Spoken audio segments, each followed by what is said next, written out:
तहसील headquarter अस्पताल आरिफवाला में तैनात स्टाफ नर्स रुखसाना मुर्तजा का दूसरे स्टाफ के साथ नारवा रवैया। नर्सेस का इमरजेंसी के बाहर एहतजाजी मुजाहरा। सीओ हेल्थ, डिप्टी कमिश्नर और सेक्रेटरी सेहत पंजाब से मुतालबे का नोटिस। मजीद इस हवाले से जानते हैं शफीक फूल की इस रिपोर्ट में।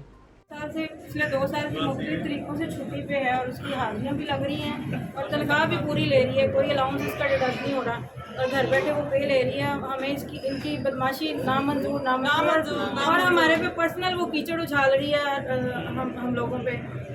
मुसलसल छुट्टी पे है और उसको पूरी पे घर बैठे मिल रही है और कोई उसके अलाउंस वगैरह डिडक्ट नहीं हुए, जो छुट्टी उसकी मंजूर हुई है उसके भी नहीं हुए। ठीक है, तो हम और वो हमारे पे पर्सनल कीचड़ उछाल रही है जिसके लिए हमें ना एहतजाज करना पड़ा कि उसकी बदमाशी हमें नामंजूर है। उसका MS साहब से हमें एप्लीकेशन दी है, इंसाफ चाहिए कि उसका हमें हकीकत से आगाह करें कि 2 साल की छुट्टी उसने कैसे ली और घर बैठे पे कैसे ली उसने। Very good. हमें बिल्कुल गवारा नहीं है, ये हमें नामंजूर है।